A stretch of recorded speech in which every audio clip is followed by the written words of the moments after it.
చెప్పండమ్మా మీ పేరు ఎక్కడి నుంచి వచ్చారు? నా పేరు రామజ్యోతి సార్. మాది కొమరంభీం డిస్టిక్ సిర్పూర్ కాగజ్నగర్ నుంచి వచ్చాము. నేను ఎంకామ్ బీఈడీ చదువుకున్నాను. నాకు 2009 జూన్ 3న నాకు సోషల్ సిఆర్టీగా జాబ్ వచ్చింది సార్. ఆదిలాబాద్ జిల్లా ఉమ్మడి జిల్లా ఉన్నప్పుడు అప్పుడు నేను కష్టపడి నేను టీచింగ్ చదువుకున్నా సార్ 7 సంవత్సరాలు. తర్వాత నేను చదువు చెప్పుకుంటున్న క్రమంలో ఇప్పుడు మంచిర్యాల జిల్లా 4 జిల్లాలు అయినాయి సార్. ఇప్పుడు మంచిర్యాల జిల్లా బెల్లంపల్లి దగ్గర నెన్నెల మండలం చేస్తున్నా సార్ ప్రస్తుతానికి. ఇప్పుడు అంటే 2023 సంవత్సరం జనవరి 4వ తారీఖులలో మాకు అంతకుముందు ఎస్ఓ మేడం లేకుండే సార్. రాంపల్లి పద్మజ మేడం ఇన్ఛార్జిగా చేస్తుండేది.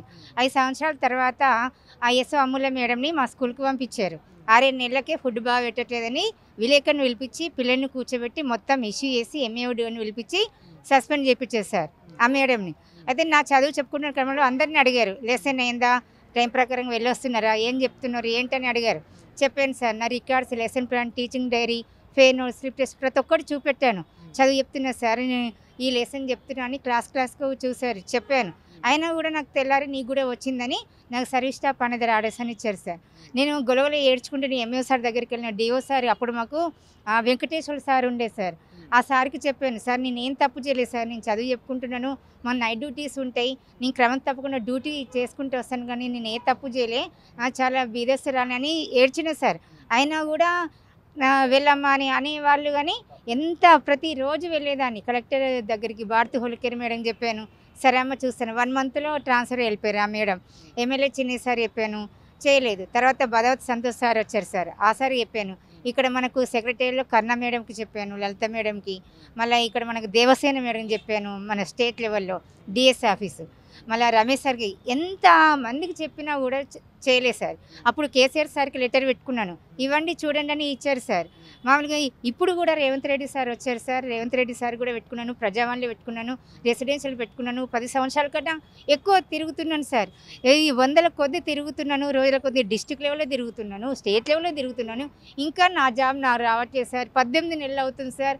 మానసికంగా, శారీరకంగా, ఆర్థికంగా చాలా ఇబ్బందులు పడుతున్నాము. నాకు ఒక ఫ్యామిలీ ఉంది, నాకు ఈ జాబు చాలా ఆధారం సార్, నాకు వేరే ఆధారం ఏం లేదు సార్. దయచేసి అందరూ అధికారులు అందరూ మీరందరూ అంటే నేనేమన్నా ఏమీ తప్పు చేయలేదు, ఏమన్నా తప్పు ఉంటే క్షమించి నా జాబ్ నాకు ఇవ్వగలని నేను కోరుకుంటున్నాను. ఇప్పుడు ఈ 5 రోజుల కిందట సార్ వేకెంట్ పెట్టారు సార్. 18 నెలల నుంచి వేకెంట్ పెట్టలేదు సార్ కేజీబీ నెలలో నా పోస్టింగ్కి, ఇప్పుడు పెట్టారు సార్. ఇంత నేను చెప్పుకుంటూ రిక్వెస్ట్ చేసి ఏ తప్పు చేయలేదని నేను ప్రాధేయపడ్డా కూడా ఇవ్వలేదు, చూస్తాము సరే అమ్మా అని అనుకుంటూ వచ్చారు. ఇప్పుడు వేకెంట్ పెట్టారు సార్. అయినా కూడా డిఓ సార్ని, కలెక్టర్ సార్ని కలిశాను చెప్పాను. ఇప్పుడు మన సెక్రటరీలో కూడా కలిశాను, ఇక్కడ ఎస్పీడీ ఆఫీసులో కూడా కలిశాను, ఎమ్మెల్సీ సార్కి చెప్తున్నాను, సీఎం సార్ చెప్పిన, మినిస్టర్ సార్కి సీతక్క మేడం కూడా లెటర్ పెట్టుకుని ప్రతి ఒక్కరికి చెప్తున్నాను సార్. ఎవరిని నేను వదిలిపెట్టలేదు ఈ జాబ్ గురించి. ఈ సిచ్యువేషన్లో ఒక 20 ఇయర్స్ ఎబవ్ సార్ నాకు ఎక్స్పీరియన్స్ ఉన్నది.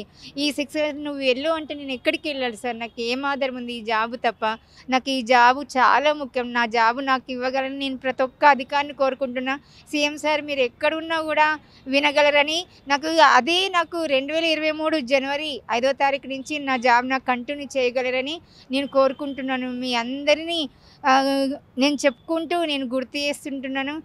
ప్రతి ఒక్కరు నాలాంటి వారికి, నేనే కాదు నాలాంటి వారికి అన్యాయంగా ఎవరికి జరిగిందో వారిని నన్ను ఆదుకోవాలి, వారిని కూడా ఆదుకోవాలని నేను కోరుకుంటున్నాను. ప్రతి ఒక్కరికి ధన్యవాదాలు. ప్రజావాణిలో బాగానే ఉంది సార్. ఇప్పటికీ 6 సార్లు వచ్చాను సార్.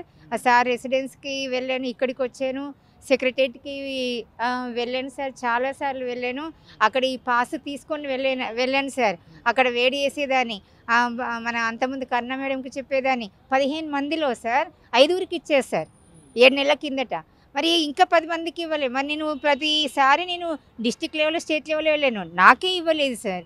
ఎందుకు ఇవ్వలేదు? నేను ఏం తప్పు చేశాను? నేను కరెక్ట్గా నేను చదువు చెప్పుకున్నాను, టైం ప్రకారంగా వెళ్ళొస్తున్నాను, నేను ఏ తప్పు చేయలేదు. మాకు నైట్ డ్యూటీస్ ఉంటాయి, సిలబస్ చెప్పాను. ఎవ్రీ ఇయర్ 100% సార్ నా రిజల్ట్. ఇప్పుడు మాకు తెలుగు మీడియం నుంచి ఇంగ్లీష్ మీడియంకి వచ్చింది సార్. అట్లా కూడా మాకు ట్రైనింగ్ ఇచ్చేవాళ్ళు. ఆ విధంగా కూడా నేను కష్టపడుతూ ఇష్టపడుతూ నేను చెప్పుకుంటూ వచ్చాను సార్. చాలా రెస్పాన్స్ బాగుంది సార్. కానీ మరి అక్కడికి అందట్లేదా? సార్ వాళ్ళు కూడా ఆ లెటర్స్ ఇస్తున్నారు, నేను వెళ్తున్నాను, ఇస్తున్నాను, ఇంకా నా ఆర్డర్ కాపీ ఇంకా ఇవ్వట్లేదు సార్. ఏమన్నా అంటే మేము ఫైల్ పెట్టాము, అవుతుంది, ప్రాసెస్ అవుతుంది అంటున్నారు, ఇంకా ఇవ్వట్లేదు. 18 నెలలు దాటింది సార్. నాకు వేరే ఉద్యోగం లేక, నా ఉద్యోగం నాకు రాక నేను చాలా బాధపడుతున్నాను సార్. నేను ఏ విధంగా చెప్పుకోను ఇంకా. ఆ! వాళ్ళకొక చెల్లెలుగా నేను ఒక టీచర్‌గా మనస్ఫూర్తిగా ఒక ఫ్రెండ్‌గా నేను వేడుకుంటున్నా. ప్రతి ఒక్క అధికారికి నా జాబ్ నాకివ్వాలని నేను కోరుకుంటున్నాను సార్.